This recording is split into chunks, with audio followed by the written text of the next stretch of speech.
الحمد لله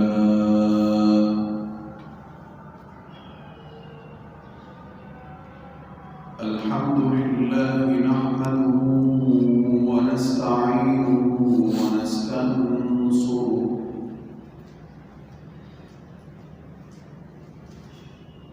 ونستهديه ونؤمن به ونتوكل عليه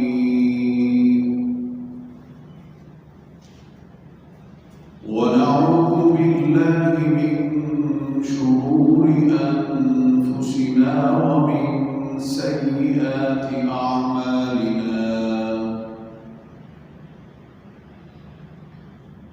من يهده الله فلا مضل له ومن يضلله فلا هادي له ونشهد أن لا إله إلا الله وحده لا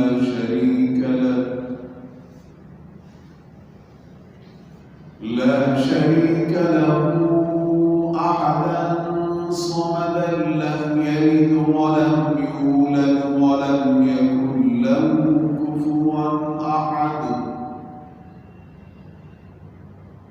ونشهد أن سيدنا وسندنا وحبيبنا ومولانا محمدا عبده ورسوله أرسله الله إلى الناس كافة بشيرا ونذيرا وداعيا إلى الله بإذنه وسراجا منيرا ولكن أكثر الناس لا يعلمون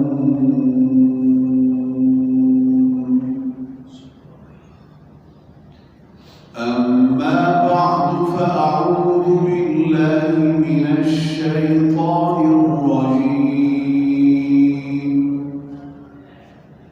بسم الله الرحمن الرحيم يا أيها الذين آمنوا ادخلوا في السلم كافة ولا تتبعوا خطوات الشيطان إنه لكم عدو مبين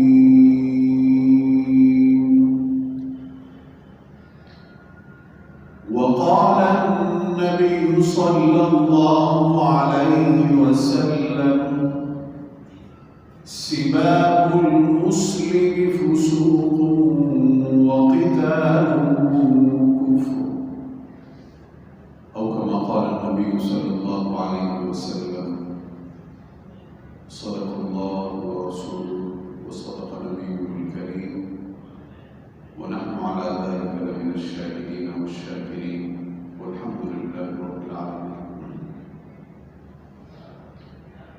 واجب الاحترام میرے مسلمان بھائیوں، قابل قدر بزرگوں اور میرے عزیز نوجوان ساتھیوں، پچھلے جمعے مسلمانوں کی تأثر کے حوالے سے کچھ گزارشات، کچھ معروضات پیش کرنے کی اللہ رب العالمین نے توفیق عطا فرمائی، اور یہ کہ تأثر کتنا اہم ہوا کرتا ہے، اللہ رب العالمین نے اس کا کتنا خیال رکھا، حضور سرور کونین صلی اللہ علیہ وسلم نے اس کا کتنا خیال رکھا۔ اللہ تبارک و تعالی سمجھانے کی، سمجھنے کی، عمل کرنے کی، حضرت صلی اللہ علیہ وسلم کے طریقے پر چلنے کی توفیق عطا فرمائے۔ میرے بھائی، یہ دنیا دار الاسباب ہے، یہاں چیزیں کسی ضابطے، کسی قاعدے کے تحت ہوا کرتی۔ یہی وجہ ہے کہ انبیاء کرام علیہم الصلوات والتسلیمات کو اللہ رب العالمین نے مبعوث فرمایا، تو اس میں کوئی شک نہیں کہ ان کو معجزات عطا فرمائے، اور معجزہ ظہور پذیر ہونے میں سبب کا محتاج نہیں۔ حضرت عیسیٰ علیہ السلام اللہ کے فضل سے بیماروں کو شفا دے دیا کرتے تھے، اللہ کے فضل و کرم سے، اللہ کی توفیق سے مردوں کو زندہ کر دیا کرتے تھے۔ یہ ایک معجزہ تھا۔ موسیٰ علیہ السلام نے جب اپنی عصا پھینکی تو وہ ایک بہت بڑی اژدہے کا روپ اختیار کر لیا۔ یہ ایک معجزہ تھا۔ جناب نبی کریم علیہ الصلوات والتسلیمات کے اشارے سے چاند دو ٹکڑے ہو گیا، پتھر حضور سرور کونین صلی اللہ علیہ وسلم کے ہاتھوں میں گول پڑے۔ حضرت عیسیٰ علیہ السلام اپنی بالکل ابتدائی عمر میں، کہ جب انسان بولنے کی سکت نہیں رکھتا، بولنے کی طاقت نہیں رکھتا، وہ فرماتے ہیں کہ قال انی عبد اللہ آتانی الکتاب وجعلنی نبیا، بول پڑے۔ تو یہ اللہ رب العالمین کی طرف سے معجزہ تھا، اور معجزہ ظہور پذیر ہونے میں اسباب کا محتاج نہیں۔ لیکن اس کے باوجود بھی انبیاء کرام کو طویل جدوجہد کرنی پڑی، محنت کرنی پڑی، مشقت اٹھانی پڑی، تکالیف اٹھانی پڑی، صعوبتیں اٹھانی پڑی۔ اپنے وقت کی جو جابر، مستبد اور طاقتور قوتیں اور طاقتیں تھیں، ان کے ظلم اور ستم کا ان کو نشانہ بننا پڑا۔ ہمارے سامنے حضرت موسیٰ علیہ السلام کی داستان موجود ہے کہ جو قرآن کریم جگہ جگہ ارشاد فرماتا ہے۔ ہمارے سامنے حضرت لوط علیہ السلام کا واقعہ موجود ہے۔ حضرت لوط علیہ السلام کے واقعات کو قرآن کریم نے جگہ جگہ پہ نقل فرمایا ہے۔ ایک طویل عرصہ ان اولو العزم اور جلیل القدر پیغمبروں کو جدوجہد کرنے، اللہ کا پیغام پہنچانے میں، اور یہی اللہ کا ضابطہ ہے، یہی اللہ کا قاعدہ ہے۔ تو عرض میں یہ کرنا چاہتا ہوں کہ دنیا کے معاملات ایک ضابطے کے تحت ہوا کرتے ہیں، ایک قاعدے کے تحت ہوا کرتے ہیں۔ ضابطے اور قاعدے سے ہٹ کر دنیا کے معاملات ان میں پھر نظم نہیں رہتا، ان میں پھر ترتیب نہیں رہتی۔ بعینی ہی یہی معاملہ تأثر کا ہے۔ انسان کا جو تأثر ہے، یا ایک قوم کا جو تأثر ہے، یا ایک نظریے اور عقیدے پر آئے ہوئے اکٹھے ہوئے لوگوں کا جو تأثر ہے، وہ کسی ضابطے کے تحت بنے گا، وہ کسی قاعدے کے تحت بنے گا، وہ کسی قانون کے تحت بنے گا، وہ بغیر ضابطے، بغیر قاعدے اور بغیر قانون کے، بغیر ضابطے، بغیر قاعدے اور بغیر قانون کی جو چیز بنے گی وہ انتشار ہوگا، وہ فساد ہوگا اللہ کی زمین، اور وہ ہڑبڑ ہوگا، وہ رش کسی کیفیت ہوگی، کسی کا منہ ایک طرف ہوگا، کسی کا منہ دوسری طرف، کسی کا منہ تیسری طرف، اور ایک ہجوم ہوگا، ایک انتشار ہوگا کہ جس کی کوئی سمت متعین ہوگی، اس کی یہ کیفیت۔ تو پچھلی نشست میں بھی میں نے عرض کیا تھا کہ اللہ رب العالمین انسانوں کے بھی خالق ہیں، انسانوں کے معاملات کے بھی خالق ہیں۔ اس پوری کائنات کے خالق ہے اللہ رب العالمین۔ وہ چونکہ انسانوں کے خالق ہیں، انسانوں کے معاملات کے بھی خالق ہیں، وہ سمجھتے ہیں، اپنے مخلوق کو سمجھتے ہیں، اپنی مخلوق کو ہر زاویے ہر پہلو سے سمجھتے ہیں، جانتے ہیں، چونکہ خالق ہے۔ تو اب دیکھیے اپنا نظام جب وہ بھیجتے ہیں اپنے پیغمبر کی طرف نازل فرماتے ہیں، تو پچھلے جمعے میں نے عرض کیا تھا کہ جن الفاظ کے ساتھ اس کو تعبیر کرتے ہیں وہ الفاظ ایک خوشنما تاثر دیتے ہیں، ایک حسین تاثر دیتے ہیں۔ ایمان اسلام، ایمان اسلام، ایمان۔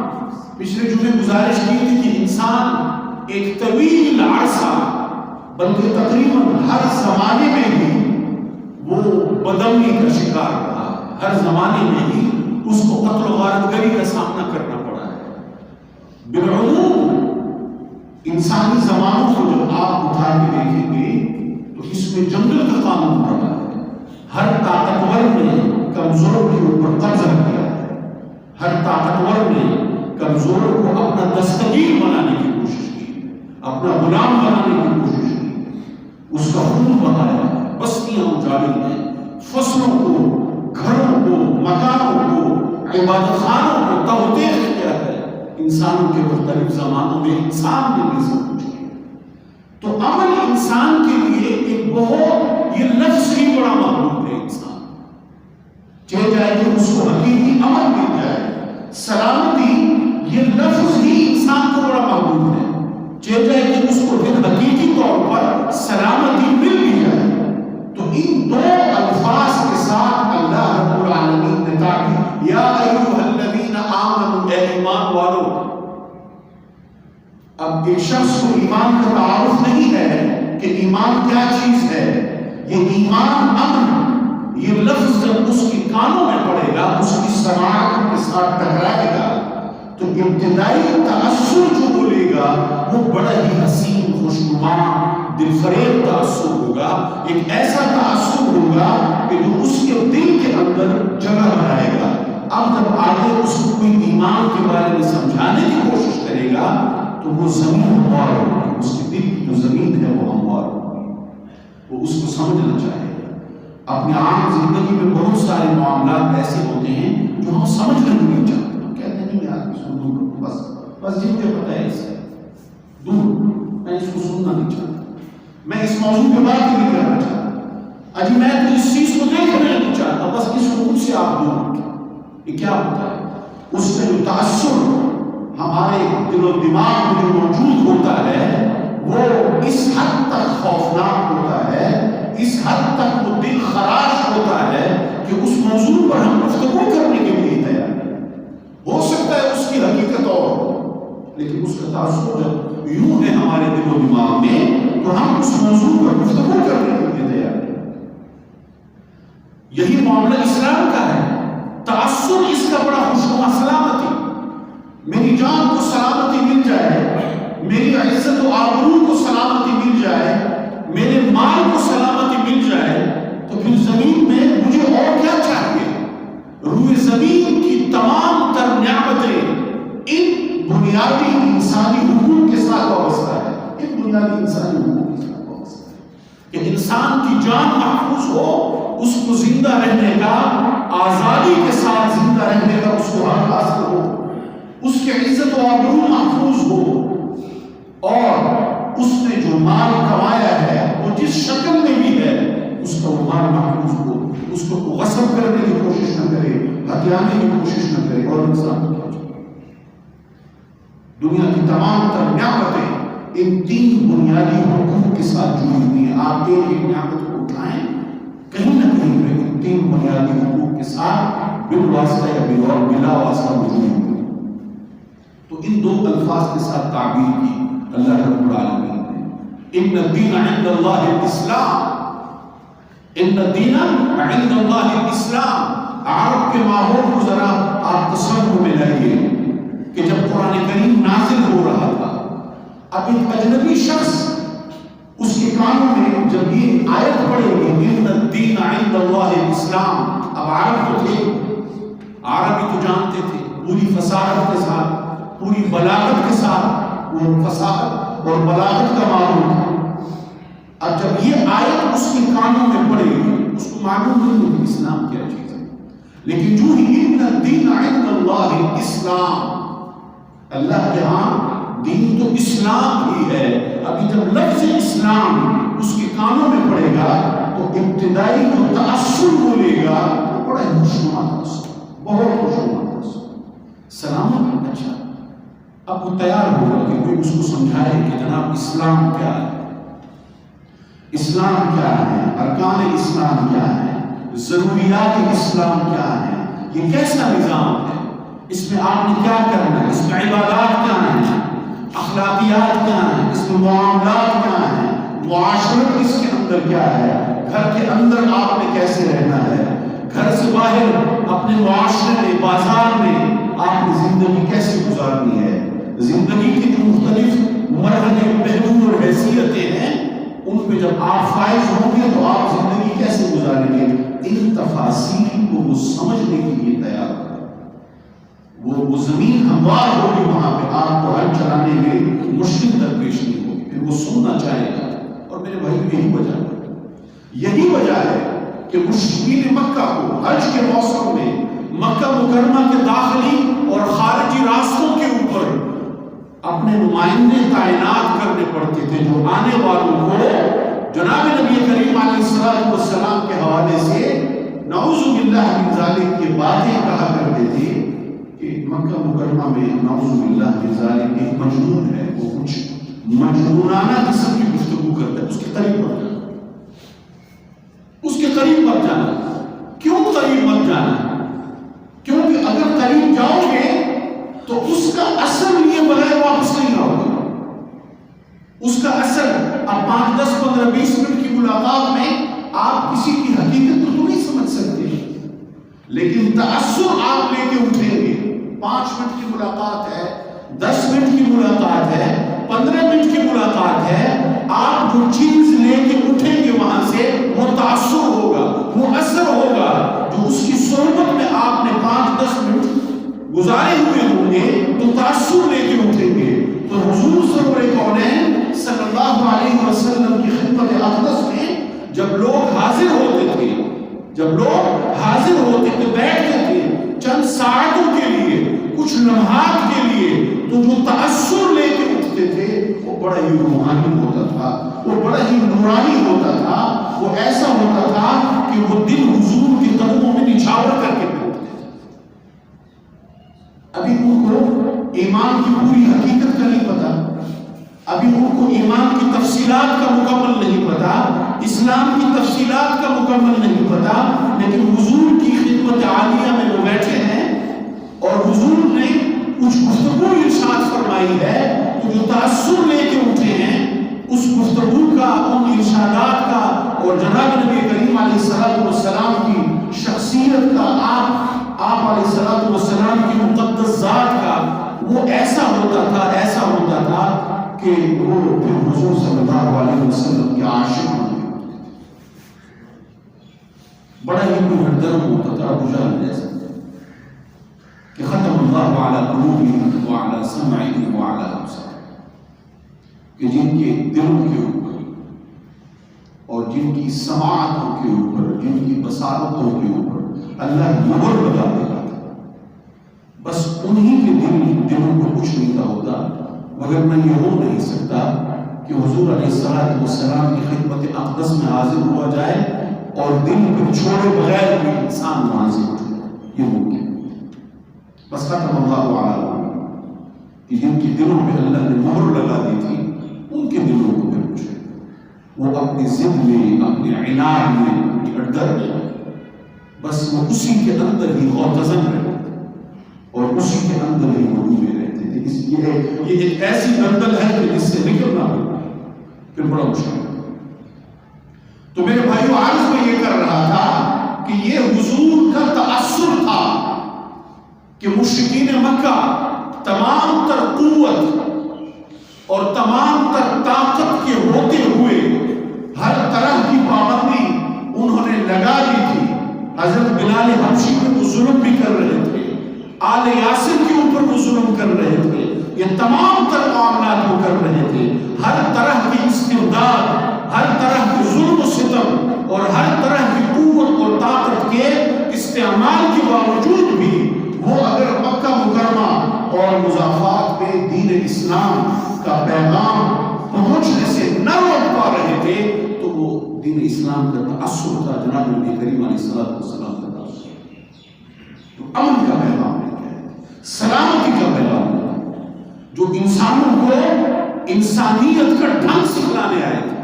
حضور علیہ السلام کی تشریف آوری کے وقت کائنات اندھیروں میں ڈوبی ہوئی تھی. آپ علیہ السلام نور بن کر تشریف لائے، اجالا بن کر تشریف لائے، روشن بن کر. اس چیز کو نہ روک پائے اور اس چیز کے سامنے وہ بے بس ہوئے. تو یہ حضور کا تأثر تھا، اس دین اسلام کا تأثر تھا جو بڑا خوشنما اور بڑا خوش.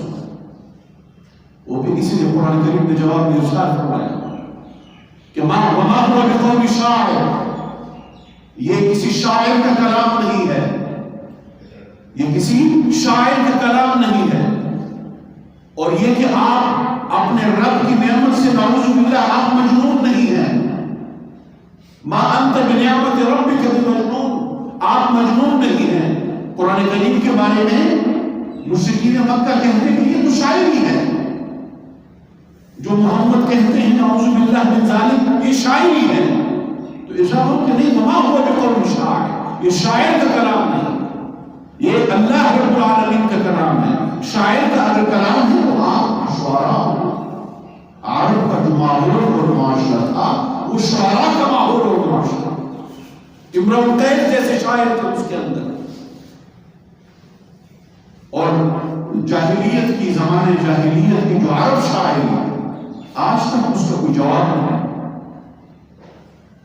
اتنی وہ شاندار شاعری تھی، ایسا وہ شاعری کا ماحول تھا، فصاحت اور بلاغت کا ماحول تھا. تو قرآن کریم نے جگہ جگہ پہ ان کو چیلنج کیا کہ آپ سبھی اکٹھے ہو گئے، اس جیسی 10 آیتیں بنا لو، اس جیسی کوئی صورت بنا لو.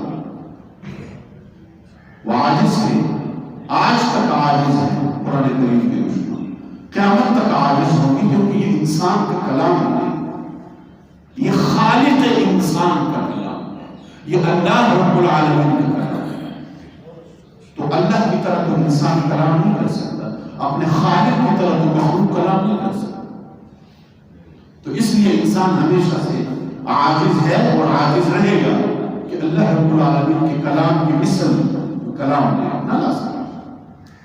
تو یہ میرے بھائیوں تأثر تھا، ابتدائی تأثر دین اسلام کا، جناب نبی کریم علیہ السلام کا، آپ علیہ السلام کے ارشادات کا تأثر.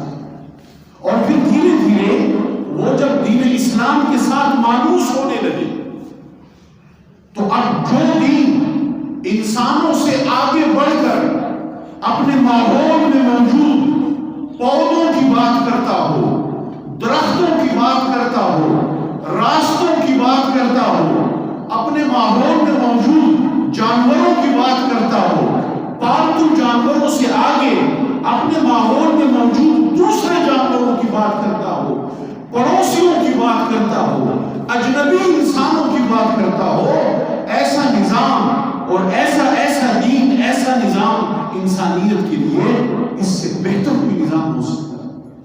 اس سے بہتر کیا چیز ہوگی؟ اس سے بہتر کیا چیز ہوگی؟ تو جب انسان کا ایک ایسے نظام کے ساتھ تعارف ہوگا اور جب ہوا ایسے نظام کے ساتھ تعارف، تو پھر 25-30 سال کے عرصے میں یہ بات عام طور پہ کہی جاتی ہے کہ اسلام تلوار کی زور پہ ہے. تلوار کی زور پہ تو آپ زمین حاصل کر سکتے ہیں، تلوار کی زور پہ تو آپ زمین کا ایک ٹکڑا فتح کر لیں گے. وہاں پہ جو موجود لوگ ہیں ان کے دلوں کو کس طرح سے آپ مسخر کریں گے. تو تلوار کی زور پہ تو سکندر اعظم نے بھی زمین فتح کر لی تھی، لیکن اس کے نظام کی کوئی نشانیاں موجود ہیں آج. سکندر اعظم نے زمین فتح کر لی تھی، کہاں ہے اس کا نظام؟ اس کے نظام کی کوئی نشانیاں آج وہ موجود. آپ زمین کے ٹکڑے ایک ٹکڑے کو، ایک ریاست کو، ایک سلطنت کو بزور بازو فتح کر لیں گے، لیکن اس ریاست سلطنت میں جو موجود لوگ ہیں ان کے دلوں کو آپ کیسے فتح کریں کریں گے تو ان کے دلوں کو آپ اخلاق اور علم کے زور پر، ایک نظام کے زور پر آپ فتح کریں گے. جب آپ ان کو ایسا نظام دیں گے کہ جس نظام کے اندر ان کی محرومیوں کا حل موجود ہوگا، ان کی محرومیوں کا علاج موجود ہوگا، تو تب جا کے آپ ان کے دلوں کو فتح کرنے میں کامیاب ہو سکتے. انسانوں کے درمیان اونچ نیچ کا نظام ہمیشہ سے قائم رہا ہے، ذات پات کا نظام ہمیشہ سے قائم رہا ہے. کچھ لوگ کہ جنہوں نے مختلف ذرائع کو اختیار کر کے معاشرے میں ایک طاقتور حیثیت اختیار کر لی، انہوں نے اپنے آپ کو اونچا سمجھا، اور جو لوگ تھوڑے سے اس دور میں پیچھے رہ گئے کسی بھی وجہ سے، ان کو کمزور جانا، اپنے لیے زیادہ حقوق مقرر کر لیے، اور دھیرے دھیرے ان کو انسانیت کے حق سے محروم ہے کہ آپ انسانی نہیں، آپ کی پیدائش کا مقصد ہماری خدمت ہے. ہم چونکہ طاقتور ہیں اور ہم تو اللہ کے بڑے محبوب ہیں، ہم تو خداؤں کے بڑے محبوب ہیں، آپ کو ہماری خدمت کے لیے پیدا کیا گیا ہے، آپ کا کام ہماری خدمت ہے بس، اور آپ کو کوئی کام، آپ کے حقوق بھی. اب جو نظام اس طبقے کو حق دے گا کہ نہیں آپ بھی انسان ہیں اور برابری کے حقوق آپ کو حاصل ہے، برابری کا حق حاصل، صحت کا حق دے گا، تعلیم کا حق دے گا، اور زندگی میں آگے بڑھنے کے برابر مواقع دے گا، اور پھر وسائل کے اوپر برابری کا حق دے گا. جو نظام ظاہری بات ہے انسان اس نظام کی طرف آئے، اس نظام کی طرف، نہ کہ اس نظام کی طرف کہ انسانی طبقوں میں موجود ایک طبقہ اگر کسی دوسرے طبقے کے محلے میں چلا جائے تو واپسی پر آ کے سب سے پہلے غسل کرے، کپڑوں کو بدلے کہ میں تو خدا نہ خواستہ پلید لوگوں کی، نجس اور غلیظ لوگوں کے محلے سے ہو کے آ رہا ہوں، اب جو سب سے پہلا کام مجھے کرنا ہے وہ یہ ہے کہ مجھے نہ کپڑے تبدیل، میں تو پلید ہو گیا ہوں وہاں ان کے درمیان رہنا. اب ایک یہ چیز ہے، اور دوسرا یہ نظام ہے کہ جو انسان کو بٹھاتا ہے ایک ہی دسترخوان کے اوپر، بٹھاتا ہے ایک ہی تھال میں، کھانے کی دعوت ان کو دیتا ہے. اور جناب نبی کریم علیہ السلام کی یہ سنت اور سیرت ہے. اب جس نظام میں یہ چیز ہو اس نظام کی طرف لوگ آئیں گے، بہت لوگ آئیں گے. کیوں؟ کیونکہ ان کے مسائل کا حل اس کے اندر موجود ہے. تو یہ وہ تمام تر چیزیں تھی میرے بھائیوں کہ جس کی بنیاد کے اوپر لوگ اس دین کی طرف آئے، حضور سرور کائنات صلی اللہ علیہ وسلم کی طرف آئے، آپ علیہ السلام کے ہاتھوں پر ایمان لائے، دین اسلام میں انہوں نے پناہ ڈھونڈی، دین اسلام میں اپنے لیے انہوں نے زندگی کا پیغام ڈھونڈا، زندگی کی نوید ڈھونڈی انہوں نے، اور پھر مشرق سے مغرب، شمال سے جنوب اللہ رب العالمین کا یہ پیغام پہنچا دین اسلام کی صورت. اب میرا اور آپ کا جو طرز عمل ہے بطور امتی کے، بطور مسلمان کے، پچھلے جمعے بھی گزارش کی تھی، یہ تمام تر گفتگو پچھلے جمعے کی بھی اور آج کی بھی یہ تمہید ہے اس نقطے کے لیے کہ میں اور آپ اپنے قول اور فعل سے، اپنے عمل سے لوگوں کو اس دین سے بھی دور کر رہے ہیں اور جناب نبی کریم علیہ السلام سے بھی دور کر رہے ہیں. ہم نعوذ باللہ من ذالک حضور کے تعصب کو خونالود بنا رہے ہیں، ہم دین اسلام کے تعصب کو خونالود بنا رہے ہیں. دین اسلام میں سزائیں موجود ہیں لیکن کسی قاعدے، قانون اور ضابطے کے تحت موجود ہیں، وہ بغیر قاعدے اور ضابطے کے نہیں ہیں. سزا کا مقصد ہی کیا ہوتا ہے؟ انسانی طبقے کو ایک قاعدے کے تحت لے کے آنا، ایک قانون کے تحت لے کے آنا. لیکن اگر سزا کی صورت یوں ہو جائے، سزا کی صورت یوں ہو جائے کہ اس سے مزید انتشار پھیلے، اس سے معاشرے میں مزید انارکی پھیلے، اس سے معاشرے میں مزید فتنے پھیلے، تو یہ پھر سزا نہیں ہے، یہ فتنے کی صورت اختیار کرنا ہے، بہت بڑے فتنے کی صورت. اور دنیا کا چھوٹا سے چھوٹا ضابطہ، دنیا کا چھوٹا سے چھوٹا کوئی قاعدہ وہ اس چیز کی اجازت نہیں دیتا تو دین اسلام تو تمام تر اچھے ضابطوں کی ماں ہے، تمام تر اچھے قواعد کی ماں ہے۔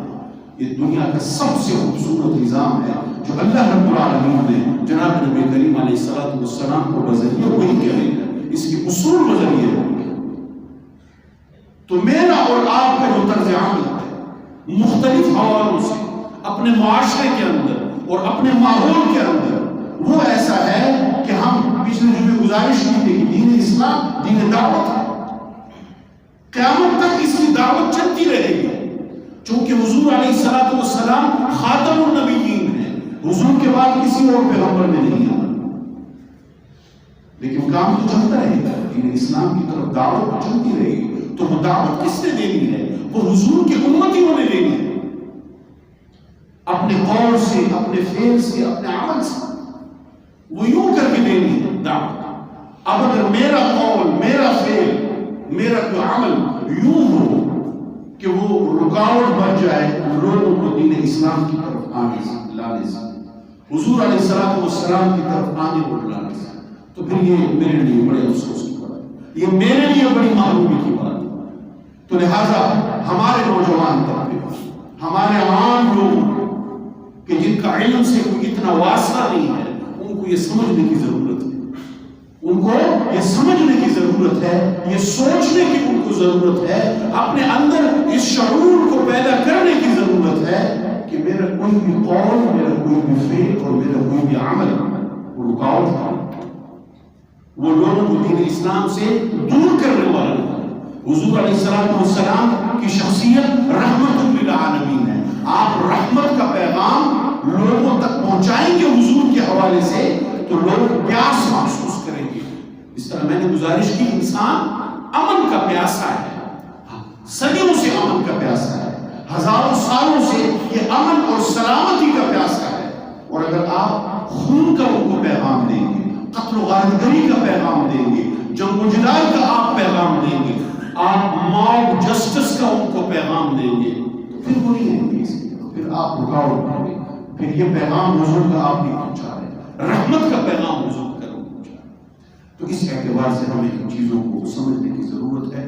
اللہ رب العالمین ہمیں جناب نبی کریم علیہ السلام کی سیرت کو پڑھنے کی، سمجھنے کی اور پھر اس کے اوپر عمل کرنے کی توفیق عطا فرمائے، اپنے ماحول اور معاشرے میں اس کی تبلیغ کرنے کی توفیق عطا فرمائے۔